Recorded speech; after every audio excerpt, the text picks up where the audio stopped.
Hi everybody, my name is Rosalind Coben and I am your online campus associate. Thank you so much for being here this weekend.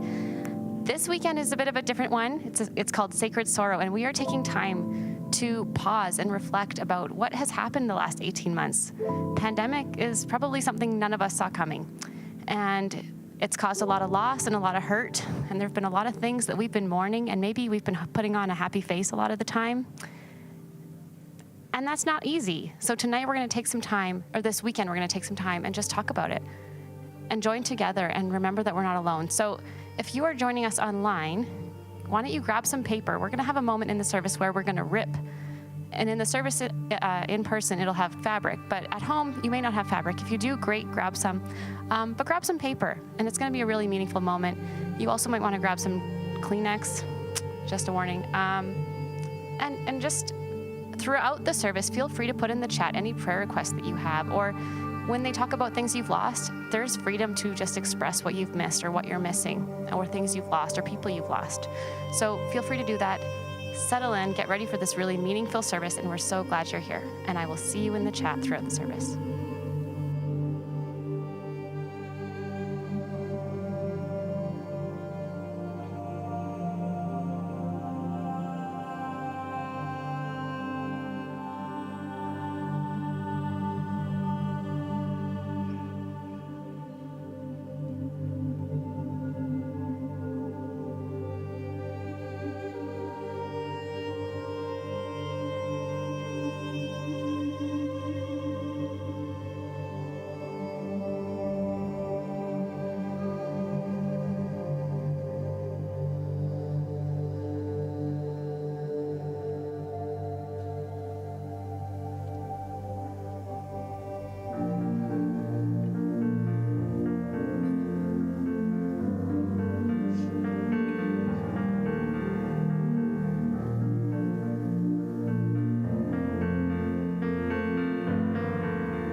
when I'm found in the desert place. Though I walk through the wilderness, blessed be your name. Every blessing you pour out, I'll turn back to praise. When the darkness closes in, Lord, still I will say, blessed be the name of the Lord. Blessed be your name. Blessed be the name of the Lord. Blessed be your glorious name.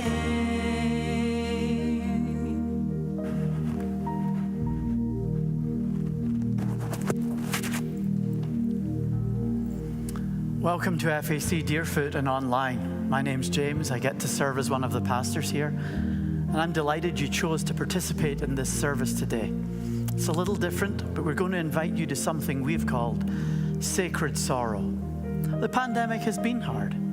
It's brought all sorts of griefs and pains and frustrations and anger and challenges, things that we struggle to express to ourselves, to the people we loved, to the people we don't like sometimes. Even to God, we don't quite know what to say. And so today we're going to listen to some stories, and in particular to the story of one person. His name was Job. And I know you could think, really? Job? 42 chapters of the most depressing book in the Bible? But I want you to engage. And so I'm going to invite you to sit, to listen, to open your heart and your soul, and allow God to speak to you and draw you to himself this evening.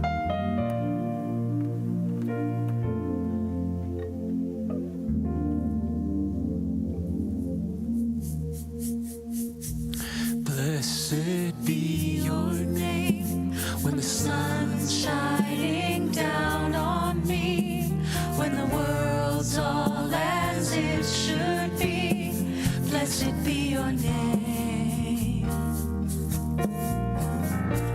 Blessed be your name on the road marked with suffering, though there's pain in the offering.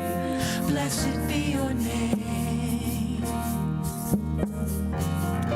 Every blessing you pour out, I'll turn back to praise.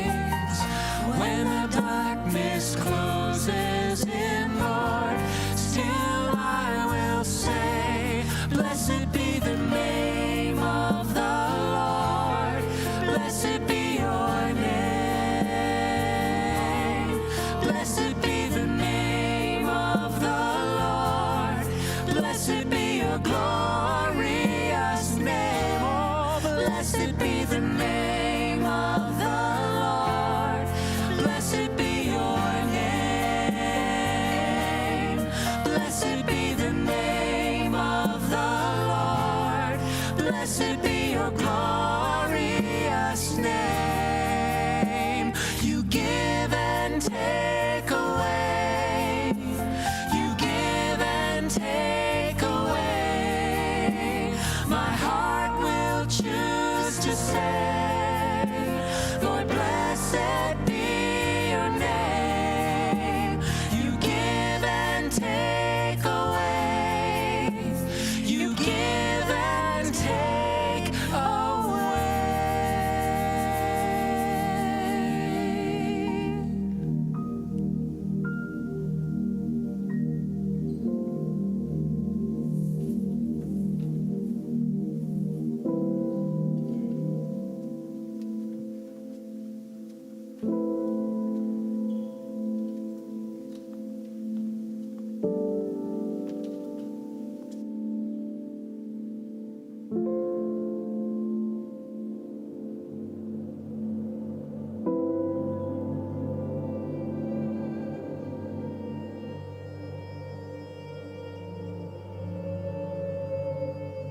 My story is an old one, a story of loss and pain, a story of fear and doubt, a story that is timeless. It's been passed from generation to generation, told around desert campfires in the ancient East, told in places of worship, written down and kept sacred by millions of believers. Before it was their sacred story, before it was your story, it was simply my suffering, my sorrow. Listen, I was an incredibly wealthy man. I had animals beyond count, oxen, horses, camels, sheep, herds that covered the hillsides for miles, and many servants to watch over them. I was the envy of every person in the land. I had riches, luxury, security, or the illusion of security. It ended in a day. Sabians attacked from the north, taking all the oxen and horses. Chaldeans from the east, taking every camel I had. And for the sheep, lightning and a wildfire that tore across the plains, consuming everything in its path. Servants, too, men I'd known half my life, murdered or burned. And worst of all, my children, gathered together in one home, feasting, when a fierce wind blew in from the north, striking without warning. The main columns failed, the roof crashed down, all of them gone. So much death, all in a day? One God-forsaken day.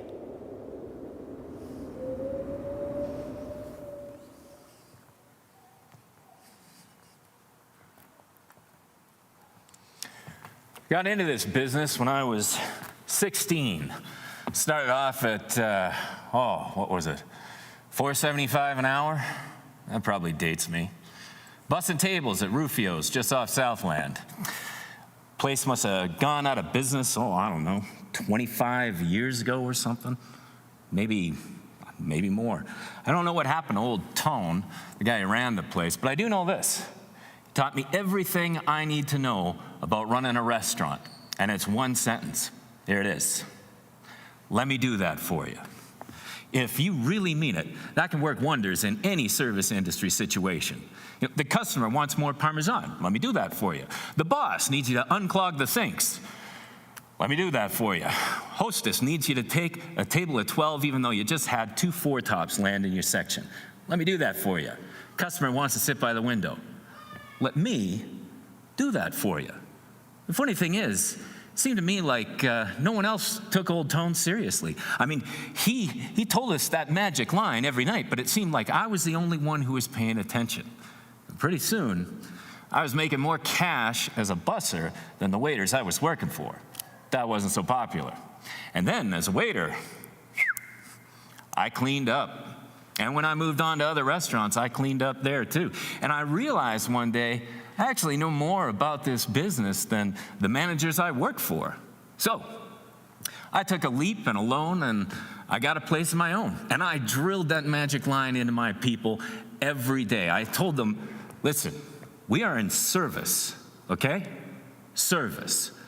We don't give our customers some half-hearted, let me see what I can do. No, we say, let me do that for you. Because when you say that, you're telling somebody, hey, I want to make this a great night out for you, a night to remember. Please, let me make that happen for you. Yeah, at some point, it seems that it became my saying, not Old Tone's, because for my 40-somethingth, my people, they got me this engraved plaque that says, let me do that for you. Put it right up over the bar. Sometimes, I act all gruff and tough, but I look up at that plaque and I see my people who are working hard to make this a great restaurant, and I get a little choked up. Actually, these days, it's more like a lot. I got 4 people who work for me. Andrea, Brenda, Colin, and Nadia on weekends. I keep us small so that we all get enough shifts to make a go of it. And it can be a bit of a headache, scheduling around doctor's appointments, emergencies, vacations, but you know what I say? Let me do that for you. Brenda wants a little extra money so she can take some courses at Bow Valley. Let me do that for you. Colin's kid needs glasses that no insurance is going to cover. Let me do that for you. And just to be clear, I love being that guy. Love it. Then, one Friday in March, COVID shuts us down. And I mean completely shuts us down. You know, I think a lot of people forget that in that first round of lockdowns, there was no restrictions that we could work around. We were just closed. Not one bit of money coming in. And yeah, I tried the takeout thing for a while, but that doesn't pay the bills. It sure doesn't solve my biggest problem. My people. My staff, their career waiters and bartenders. This is what they have. That's it. And I'm the one who makes it happen, the one who provides. You can't just shut that off. I can't stop being that guy. I don't want to. Wasn't long into the lockdown before I got a couple of calls. Andrea's on her own, got 3 kids, starting to worry about their health. Needs to start buying more fresh produce, but can't afford it. Colin looks after his old man, cancer survivor. They're doing all right. They got the rent deferred, but the fridge broke down. Great timing. Brenda's kid needs to get some dental done, but they can't afford it. What do you think I said when they called me? I mean, these are my people. We look out for each other. What else could I say but let me do that for you? Restaurant's gone. My savings are tapped. I don't know what to do when I get that next call. I got no assets, a pile of debt. And I can do a lot of things, but keeping a business afloat through COVID, I really, really wish I could do that for you.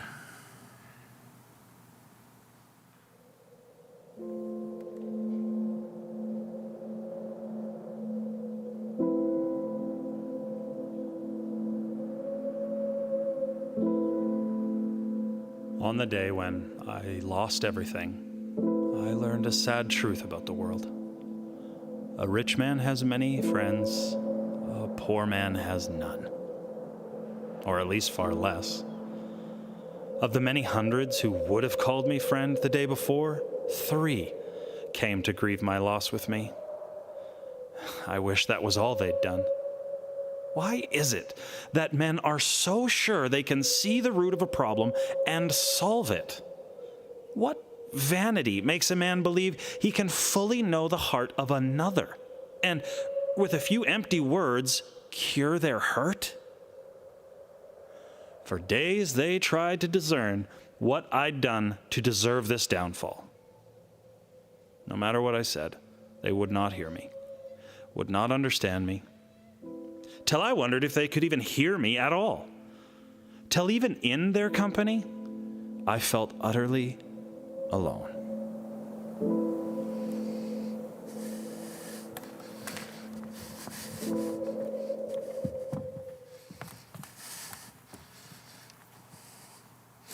Okay, so I'm just going to say sorry for how this is going to go right off the start. I'm kind of all over the place, and I'm always like that. But I feel like these days it's like maybe even worse, which is sort of a part of my problem, because who wants to really call and talk to the crazy person who just goes on and on about everything, right?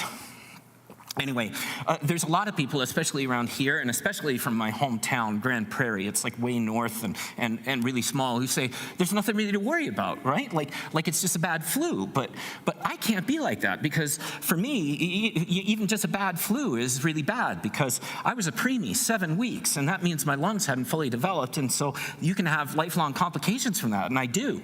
I mean, I'm 26 years old, and I've had pneumonia like 12 times or something. So I can't afford to get this disease.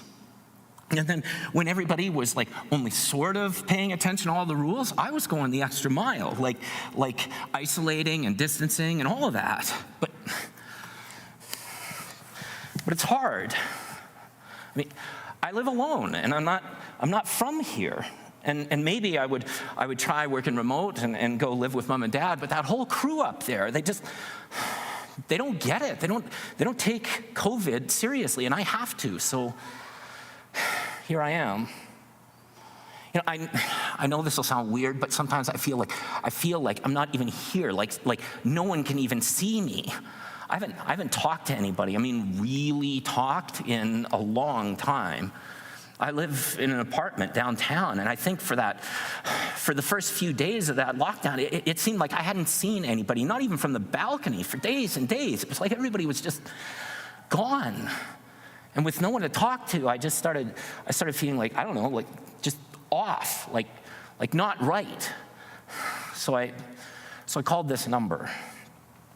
My work has this number that you can call if you want to have some counseling, and so one day I called it and I talked to this lady for like an hour, and it got kind of weird.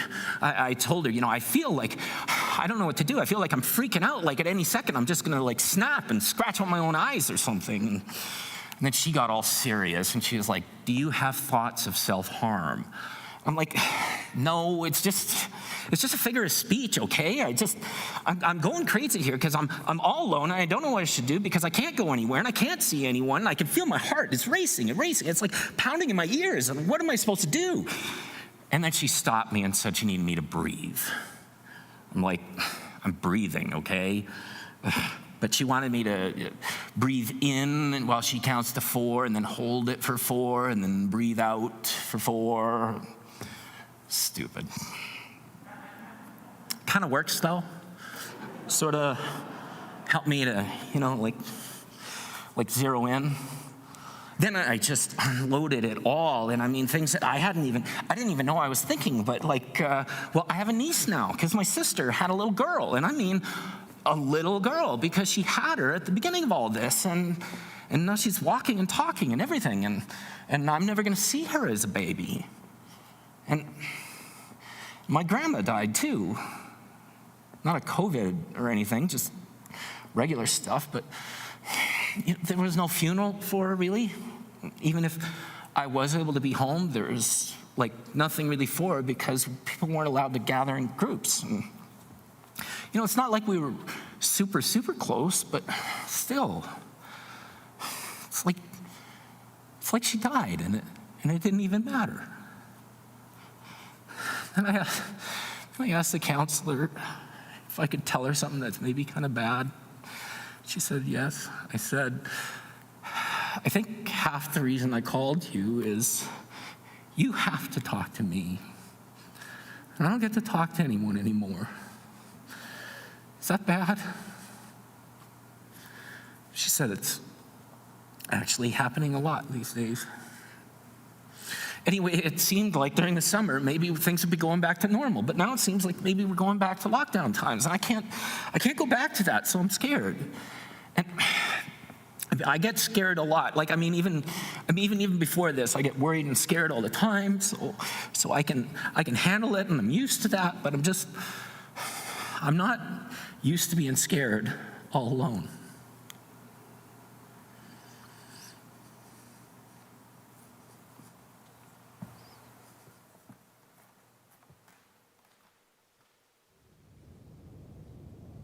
As though the loss of family, friends, and wealth were not enough, on the day after my downfall, I was stricken with disease.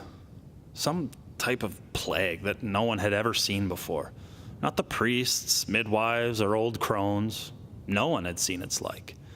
Bleeding sores broke out all over my body. They both itched and hurt, so that I couldn't help but scratch and worry at them. But that only produced a different kind of agony. It was this last insult that broke my wife's spirit. She urged me to curse God and die, saying that no God worth serving would do this to an innocent man. Like my so-called friends, she was no help at all. If God did do this to me, who's to say there wasn't a reason? And for that matter, who's to say God did it at all? There are things without explanation in this world. I don't know why all of this happened. I only know that it did. And I wish that everyone would quit trying to blame me, or God, or both, and have the sense to just sit with me in the suffering.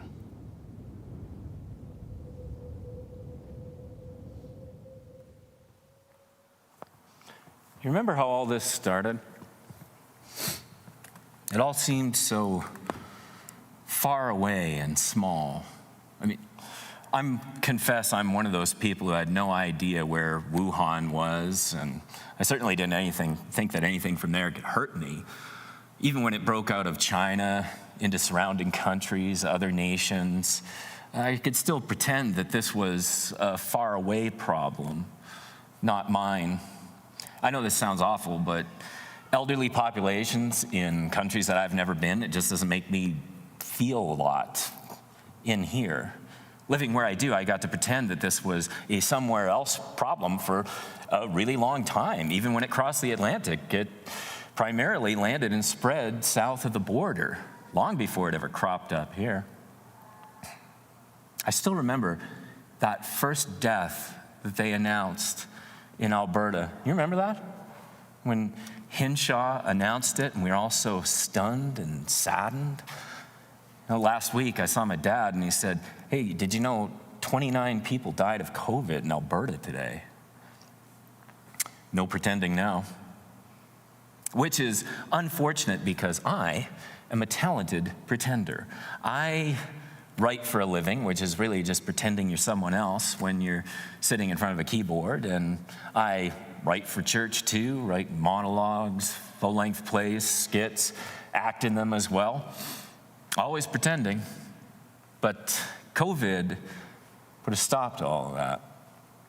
One by one, plays and performances delayed, canceled. I have labored over many words meant to be spoken on stages like this one, and COVID has silenced them all. Maybe for good. I don't know.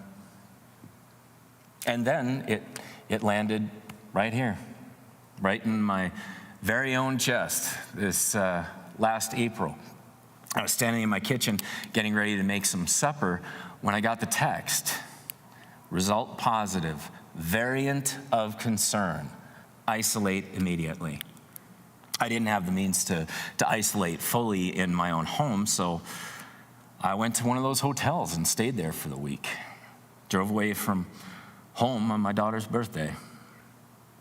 But like many young-ish and healthy people, I did all right through COVID. It was like I had a bad cold, but I recovered well. Then I realized it left something in here. My lungs are not right. There's this new restriction.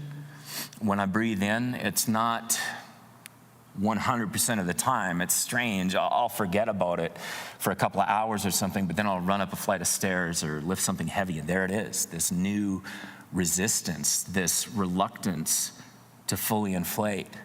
Sometimes I'll even feel it when I'm at rest, just this little hitch. The doctor said it's pretty common that I shouldn't worry too much. It may last another few months, even a year. Be patient. But I know pretenders. And this disease, it's new. He doesn't know if it's ever going to go away, if my lungs are going to fully recover. He doesn't know if I'm going to get pneumonia now from every little virus that comes along. He has no way of knowing whether or not this disease shortened my life. I have no way of knowing if this disease has shortened my life. And even I can't pretend that doesn't scare me. Now, I want to try something, if you'll bear with me for a minute. We actors call this breaking the fourth wall, when we speak directly to the audience, and it should be used sparingly. But I want to try it right now because this is actually my story. My name's Adam, and this is me, my story. It happened to me, And of all the things that COVID took from me, I think that the loss of community hurt the worst. When I was alone in that hotel, I have never felt more isolated in my life. And right now, I want to feel connection. And in a minute, I'm going to ask you what COVID took from you. And I mean for you to answer. We're not able to turn to somebody and put our hand on their shoulder. We're not allowed to hang around and talk on Main Street. We're not allowed to come up front and have somebody pray for us. But we are allowed to stand. We are allowed to speak. And a few minutes ago, you heard a story about a man who lost his business to COVID. Did you lose your job to COVID? Did you have to shut down a business? Did you have to lay people off?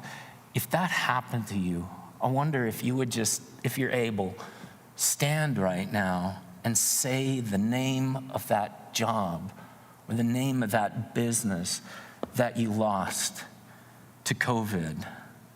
If you would do that, just whether you're at home, whether you're online, whether you're here in the room with me, stand up and say what it is that COVID took from you, that job, that business.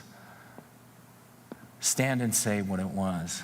And if you would, just stay up for a minute while we all say what it took from us. We also heard about somebody who lost occasions. Now this one, there's got to be a few of you out there. Did COVID make you miss the birth of a child? Did COVID make you miss a wedding? Make you miss a funeral? Take away a graduation? Take away a tradition that you have around Christmas? If it happened, would you please rise up and just say that thing that COVID took from you? What is it that it took? Stand up and say, thank you. I see you. I'm sorry. Stay standing for a minute with us as we speak some of these things. Again, job, occasion, whatever it was. Did COVID take someone from you, the disease itself? Stand and say their name. Stand and say who they were. And did COVID take your health? Did it take your very breath away as it took mine? Or did it maybe take a part of your mental health? Did COVID make you feel so isolated and alone that you didn't feel like you could go on one more day? If that happened, if COVID took some part of your health, stand and say what it is that it took from you. And you know what? I can't list everything. COVID took a lot from us, friends. A lot. Whatever it is, stand and say that thing that you lost to COVID. Thank you. I see you. I'm sorry that happened to you. But as we stand and we speak all these sorrows, I want you to just take a second and look around and see that you're not alone. We're not alone.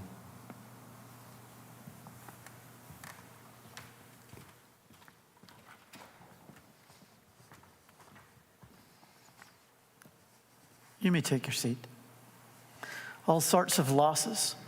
And here gathered in community, we recognize them even as we name them. Losses that are undeserved and unexpected. Losses that are unimaginable or unseen or unknown by others. The Bible never tries to hide from loss or pretend it doesn't happen. Sometimes loss happens because of choices we made, things that we've done ourselves. Sometimes we suffer because of the decisions and actions of other people. Sometimes there's just no reason. We have no idea what's going on, why it happens. That's how Job felt in despair. He said this, "Believe me, I'm blameless. I don't understand what's going on. I hate my life. When calamity hits and brings sudden death, God, he folds his arms, aloof from the despair of the innocent. He lets the wicked take over running the world. He installed judges who can't tell right from wrong. If he's not responsible, who is? If we're honest, we're not very good at expressing feelings like that to one another, even to God. Somehow feelings become a challenge for our faith. Somehow we need to learn how to express them better. So what can we do? Ultimately, I think there really only are two choices. We can turn away from God, or somehow we can turn towards him. Job turned towards God, complaining in anger, in rage, and disappointment and lament, even in submission and surrender. Job never turns from God, because even in his sorrow and unanswered questions, God is right there with him. God believes in Job, and God believes in you. There's an ancient practice of tearing part of your clothes, a jacket or a t-shirt or something, as a sign of sorrow. Job did that when he lost everything. We read this at the beginning of his story. At this, Job got up, tore his robe, shaved his head, then he fell to the ground in worship. Jacob did it when he heard that his favorite son Joseph was dead. Jacob tore his clothes, put on sackcloth, and mourned for his son for many days. It was an honest expression of grief and sorrow, anger, rage, and lament that God actually welcomes, because God believes in you. In a moment, we're going to have some silence for prayer, and you'll have the opportunity to rip the piece of fabric that you received on your way in this evening. And then, spaced out and physically distant as we have to be, we're going to be able to walk to one of the crosses that are close by you. You could drape it on the cross, you could drop it at the foot of the cross, and then go back to your seat. And as you do, symbolically, you could bring your feelings, your sorrow, your hurt, your anger, and bring it to God as best you can. The other half of the fabric you get to keep. A reminder, this isn't one and done. Sorrow isn't easily cured. Heartache doesn't evaporate. Pain doesn't go away. Grief is complex. We keep on needing to learn how to turn towards God again and again. And so I'm going to invite you right now to pray in silence with me. And once we've prayed, we can rip the fabric. And then as we begin to sing again, perhaps you could take your time and carefully make your way to one of the crosses and drop half of what's there. Let's pray quietly.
God, I look to you.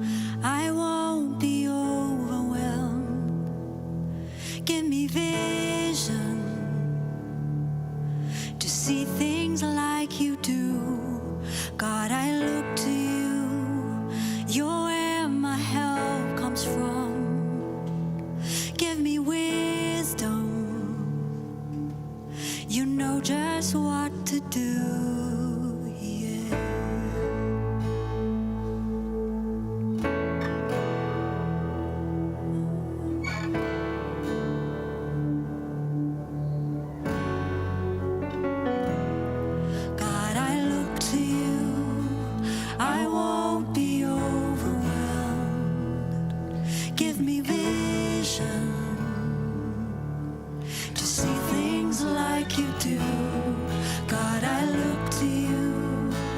You're where my help comes from.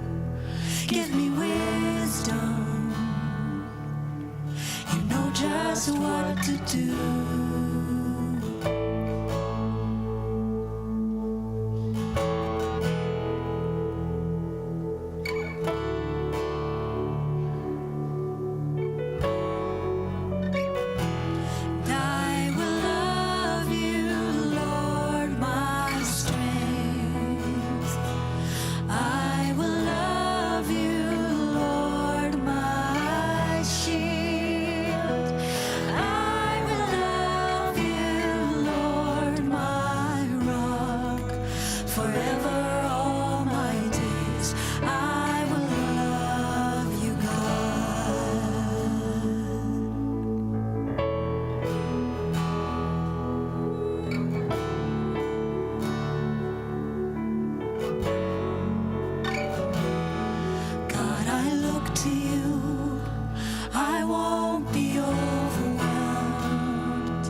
I will love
no matter where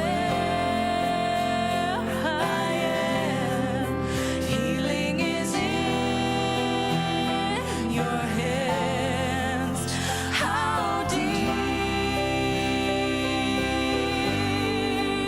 how strong.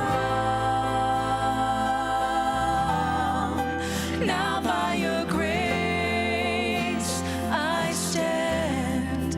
Healing is in your hands.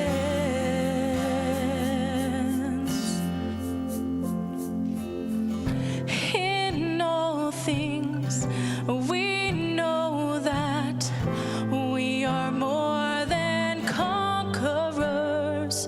You keep us by your love. In all things we know that we are more than conquerors. You keep us by your love. You keep us by your love. How high,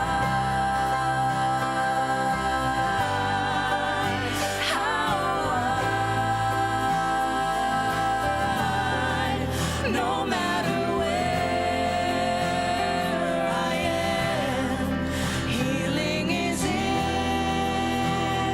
your hands. How deep, how strong. Now by your grace I stand. Healing is in your hands.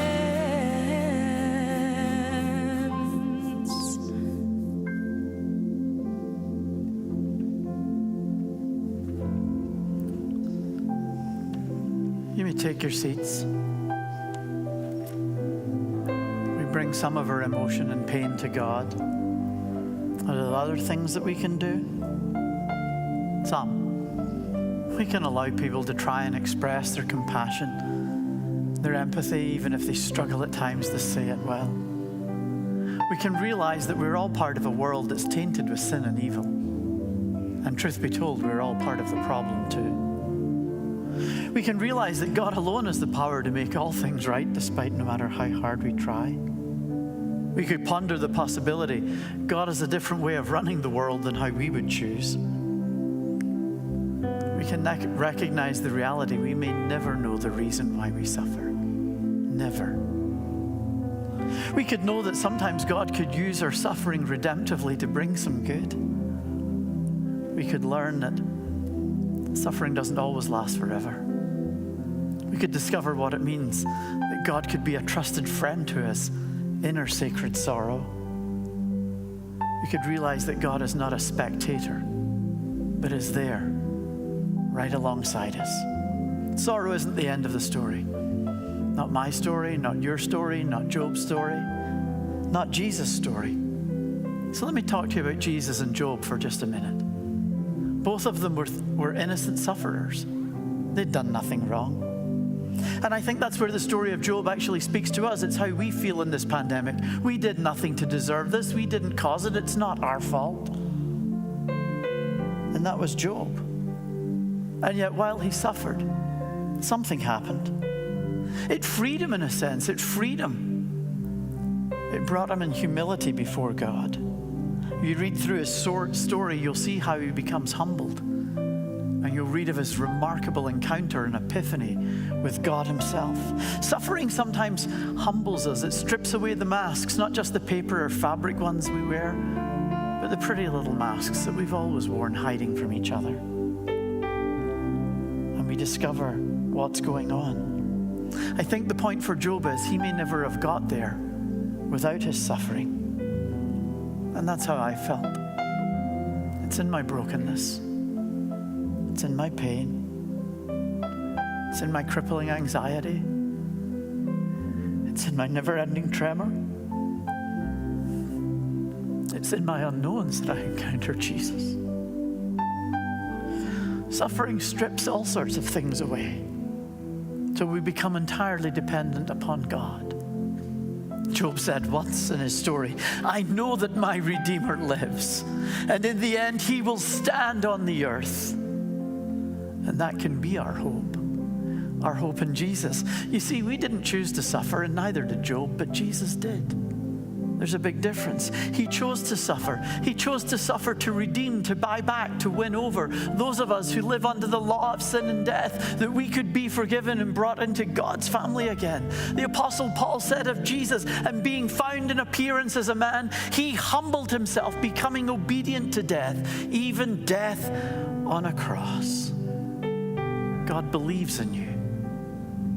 Jesus chose to suffer for you. Your Redeemer lives.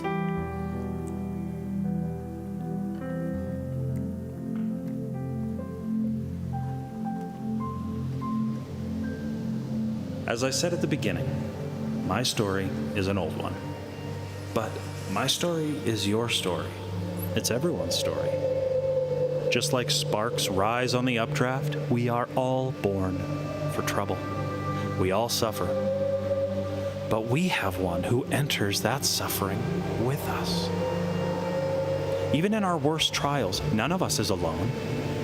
When everyone else deserted me, and I prayed to God to erase the day of my birth, still, He never left me. In the midst of my sorrow, the Lord, the Creator, came and attended to me. He spoke to my soul and gave me peace. He restored my body and my wealth, but even if He hadn't, still I would praise Him. He is the one who clothed me with skin and flesh, knit me together with bones and sinews. And though this same flesh will one day be destroyed, He is still my Redeemer, who brings victory out of suffering. And knowing that one day I will see Him with my own two eyes, that the clouds will part, and I will see Him in the heavens in all of His glory, knowing that all is well. Whatever storms and trials may come, all is well.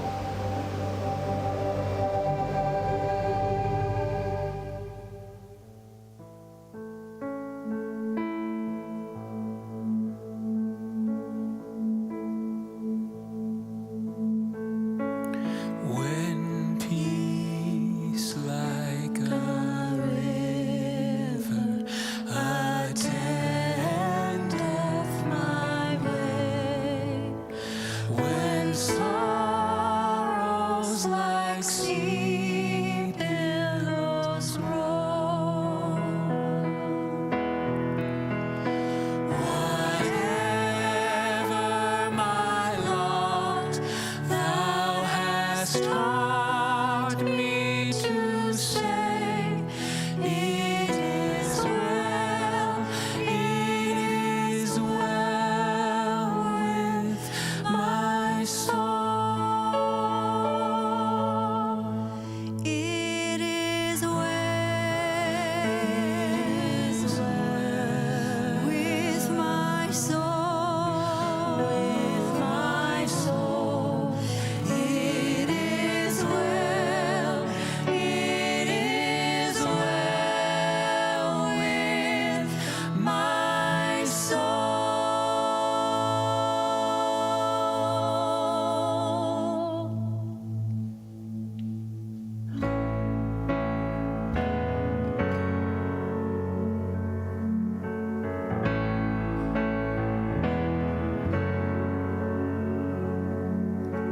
Grander earth is quaked before, moved by the sound of His voice. Seas that are shaken and stirred can be calmed and broken from my regard. Through it all, my eyes are on You. Through it all, it is well. Through it all,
Friends, this has been a sacred space and a holy moment. And we don't want you to feel like you need to leave. If God is speaking to you, or if you want to speak to God in the quietness of this place, we encourage you and invite you to stay, to linger, to meditate, to reflect, to grieve. If you go, we would ask you to go quietly out of respect for those who choose to stay. And if you stay, if you would like someone to pray with you, our prayer team is prepared to do that today, both online and in person. If you're here in the room, if you would like somebody to pray with you, just raise your hand.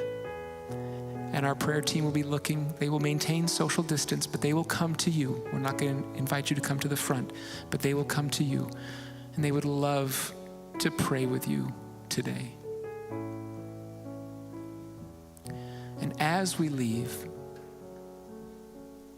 go with the reminder and the knowledge and the hope in your heart that our Redeemer, the one who brings victory out of suffering, the one who walks with us through every storm in life, that he is with you. And may his presence bring you peace and bring you hope. For all that he is, because of who he is, we can truly say, all is well. God bless you. Please stay in your seats and keep your hand up if you would like prayer as you go.